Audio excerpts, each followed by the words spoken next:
everyone, welcome back to QSR Nation, your weekly source of food service marketing and business strategies for success. Here are your hosts, Josh, Beth, Tony, and Grant from the PFS Brands National Headquarters in Holt Summit, Missouri.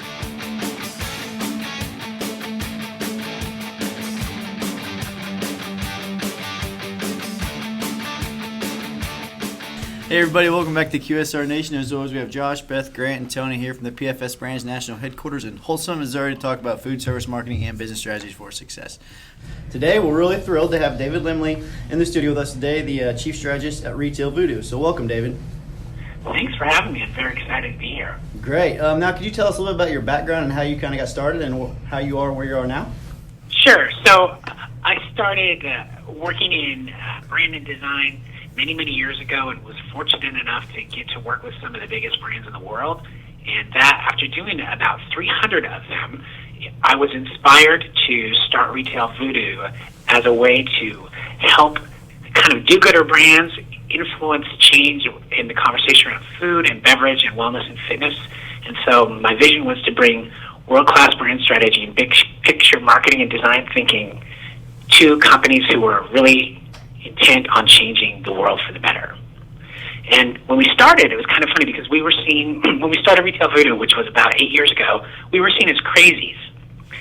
But we all know 8 years in that we're finding ourselves in the middle of a mega trend, which is really about people seeking, being really conscious of what they're eating and wanting to know where their food came from and all that sort of stuff. So I feel like we're riding the wave pretty well. Great. That's awesome. Kind of talking with you before we had this podcast, it sounds like you've had experiences with a good number of retail brands. So I was just curious, what are a few of the brands that you've worked with that some of our listeners may be familiar with, or what are some that you are just very notable to you or stick out to you? Yeah, so the one that I think that my mom was the most proud of is Starbucks. I was lucky enough to get in on the ground floor and have a group of very smart people bring me in and say, we want to build a store a day forever, help us build a brand that can withstand that for the next decade. Go. And so that is really where I kind of cut my teeth.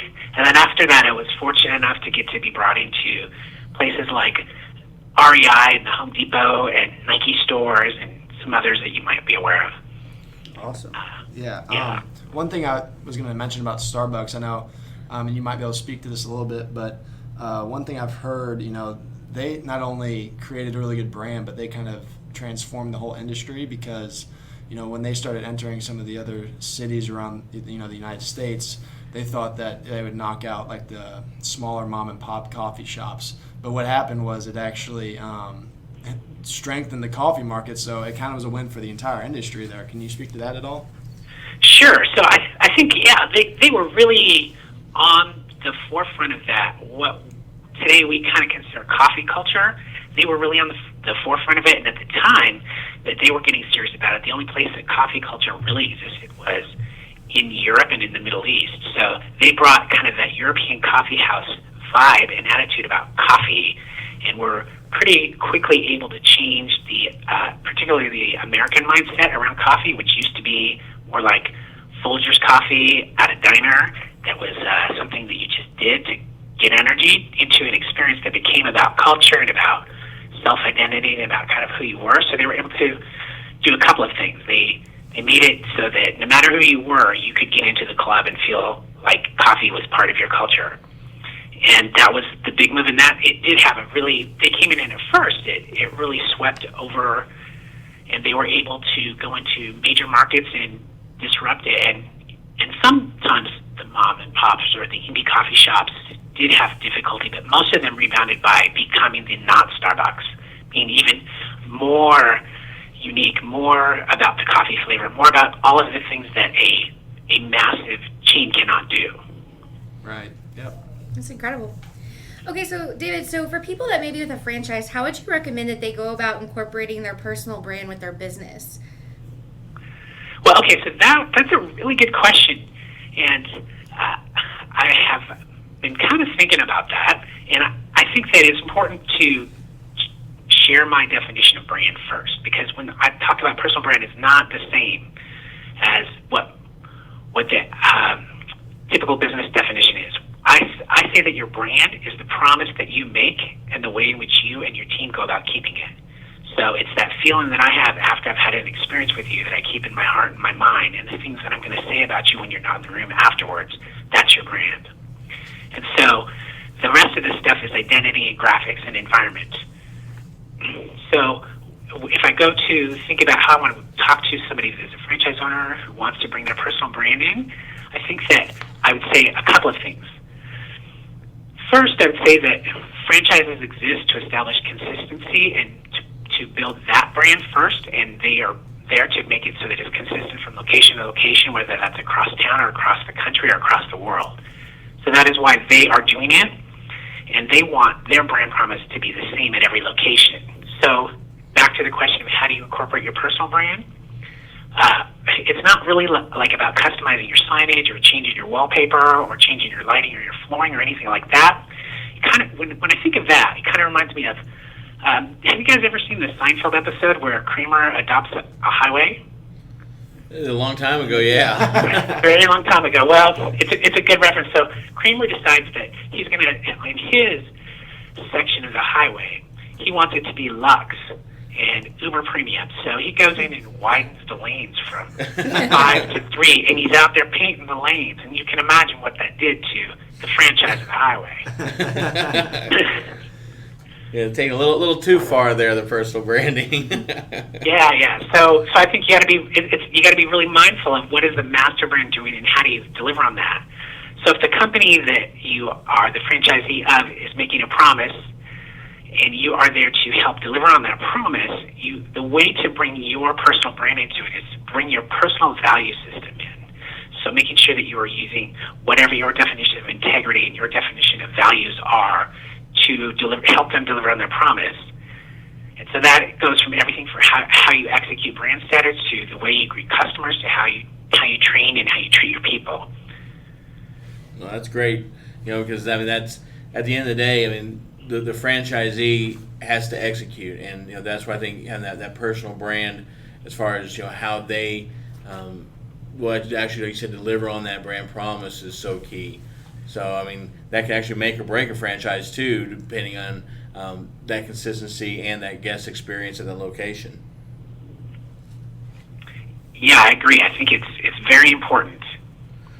I know we talk about a lot about that brand representation and everything. So how does the brand representation of a location and their product affect consumer engagement levels? I mean, both positively and negatively.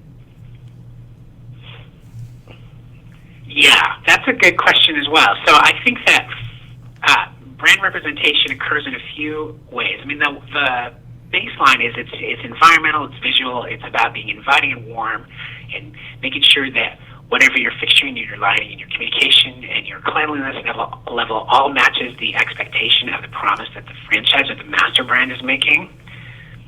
But I do think that it's contextual. And so when I think about how to do it, where I'm going to use the example of a handwritten sign as both a positive and a negative representation of that brand. So when I think of a cafe where you were using coffee in Starbucks and we went with the indie coffee and how there's a new culture, well, handwritten signs in that environment make tons of sense, where it's notes about the bouquet of a coffee or what's on special or whatnot. That really makes good sense to that environment and to that style. So that handcrafted sort of off the cuff fits that really, really well. But by contrast, I think about being in Hawaii, and for me, the first time I was in Hawaii, I was surprised that at McDonald's they have rice and Spam for breakfast, which makes total sense. It's a local thing, so they're localizing that franchise to that region. But what I did note is that all of their signing systems are sharp and crisp and match the McDonald's brand. So they have localized language or localized vocabulary and lexicon and menu offerings, but it's delivered within the brand of McDonald's. So I thought that was a good contrast, because what I thought is, think of it like this. Imagine that another franchise wants to get in on Spam and eggs for breakfast, and they decide to go handwrite their signs and stick them on the drive-thru or in the otherwise master brand crafted menu system. it would feel like something was amiss. It would feel rogue rather than on brand, and I think that's a key way to think about it. Yeah, because that can actually disrupt consumer trust in the product as well, because then it looks like, well, the signage isn't professionally created, it's not professionally promoted, and it doesn't really fit the rest of the signage around here. So is this really something I want to take a chance on? And whereas, like you said, in like some of the cafes or even some of the small mom and pop places where they use they like to come an archier look with the chalkboard menus, etc. They're a handwritten sign, like you said, it fits and it makes sense. So making sure that you don't deviate from the entire brand feel, I think, is really important as well. So that's great you brought that up, and the fact that I never would have thought that in Hawaii. Rice and spam at McDonald's would have been an offering, but that's great that they're catering to local flavors. So that's awesome. Contextual. That's right. And spam is really good. I'm just saying. I don't think I've ever had it. It's shockingly yummy when you grill it up or fry it up. It is amazing. Just saying. Yeah. Hey, it's pork shoulder and ham. I've never had it, yeah. So, David, you've been in this industry for years now. So, over the years and upcoming, what are some unique industry-changing things that you've seen over the years? Yeah, I think the thing that stands out to me the most in the last several years is that people, consumers, because of technology, because of prosperity, because of the way things have changed, that we're all kind of overwhelmed by choice. We have too many choices to make each day. We live in a world of hyper-choice.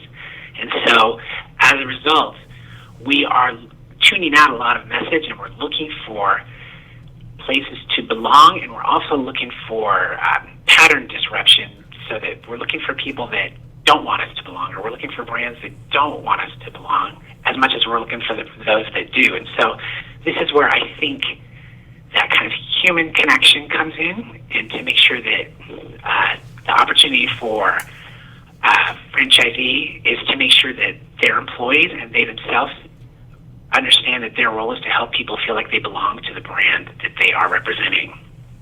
For sure. Yep. Yeah, it makes a lot of sense. I know it's almost exhausting every day, like the amount of choices that we have.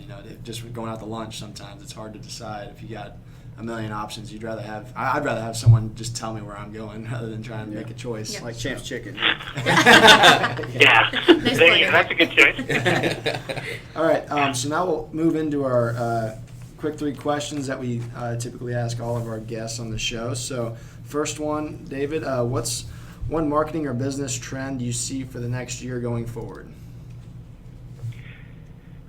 Well, I think that it's going to kind of dovetail off of what I just said. I think that it's about people and consumers are really individuals craving uniqueness. They don't want to be a number. Simultaneously, we're all a little stressed because there's too many choices, and we'd kind of like somebody to help us pick.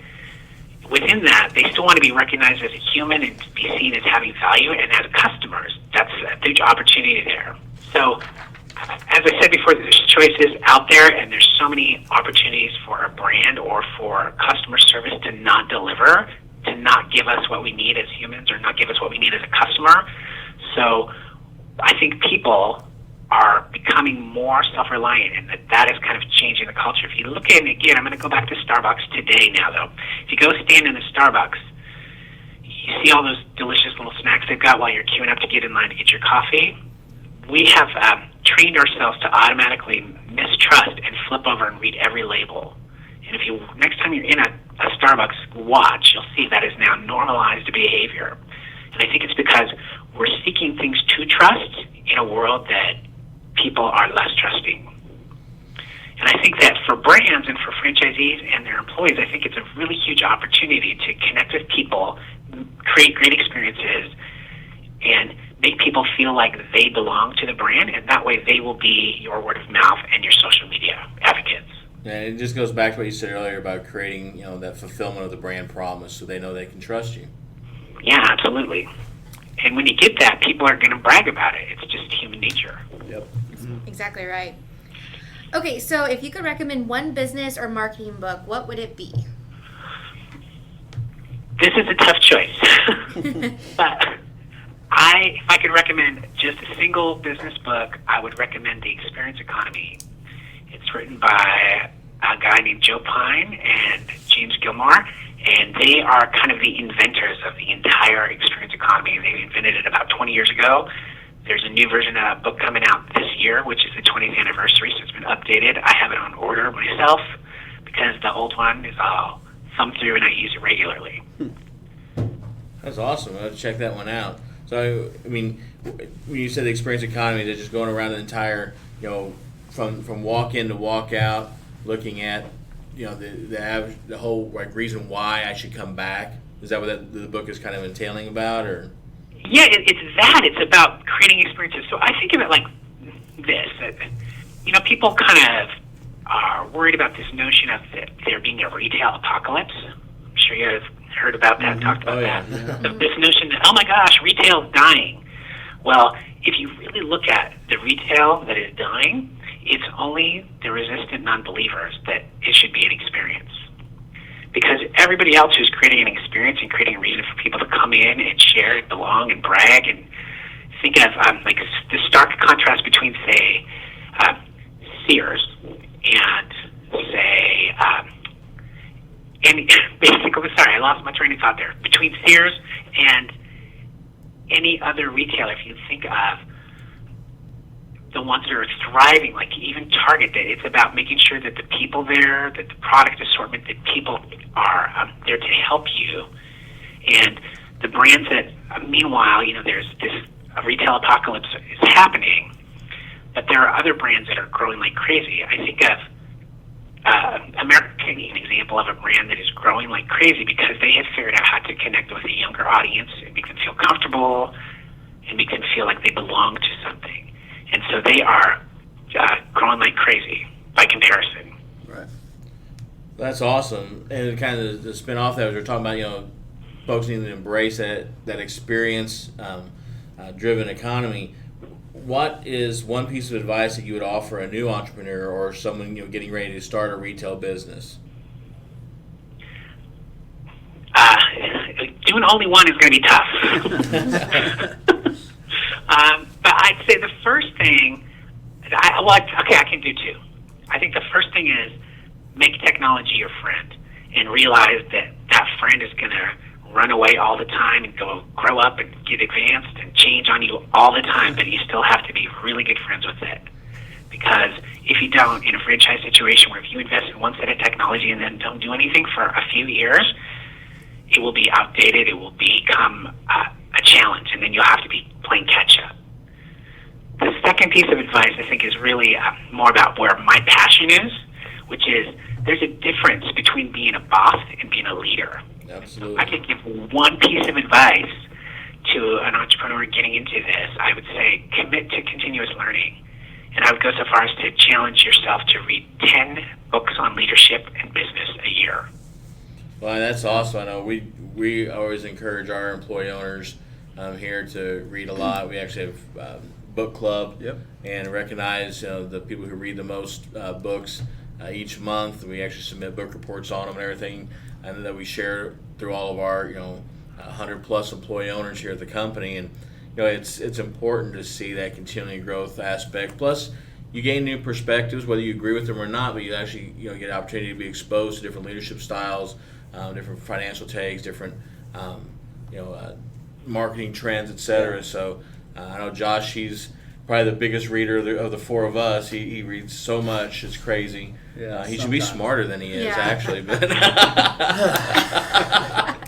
love you, man. But no, I think that's great advice to read at least 10 books a year on leadership if you're getting started. And to talk about the technology part, it's funny, my professor actually said one of the same things. My degree is in management information systems, and it was, you have to learn to embrace technology. And what he said was, all I'm really doing right now is teaching you these 4 years of how to be able to learn for the future. He said, because everything is going to be changing. Technology changes from the moment you come into class today to tomorrow. Something could completely change. You have to learn something else. So that's a really good piece of advice. I mean, that's something that you can always take with you 100%. Yeah. I was saying, so many people fear technology. Yeah, they're scared of it, but that's something, like, the world's going to be changing, and you have to embrace it. There's really no going back. You can't go back old school style. And so, but yeah, that's a really great piece of advice. Yeah, it would be difficult to be in any service business and not embrace technology. Right, for sure. David, this has been a great discussion so far. And if any of our listeners have more questions for you, where can they reach out to you and learn more about Retail Voodoo? Yeah, the best place would be to check out our website. It's retailvoodoo.com, and I am on there. You can click on links on my particular bio if you're interested in reaching out to me directly. Perfect. That'd be great. We'll definitely include the URL on this podcast description as well. Great. Anything else you guys want to ask David? No, I just appreciate your time and the insight today, David. It's been a great conversation. Well, thanks for having me. It was really fast-paced and really fun. Appreciate it. Yeah, that's how we like it. Yeah, That's exactly. right. And then for all of our listeners, as always, you can reach out to us at qsrnation@pfsbrands.com. Listen to the podcast at pfsbrands.com/podcast. For Josh, Beth, Grant, and Tony, and all of us here at PFS Brands and QSR Nation, we'll talk to you next week. See ya. Today's episode is brought to you by Blue Taco. It's the franchise your location needs for simply Southwest goodness. Visit our website at thebluetaco.com. And remember, it's BLU. Be sure to stop by next week for another episode of QSR Nation. And be sure to check us out online at pfsbrands.com/podcast.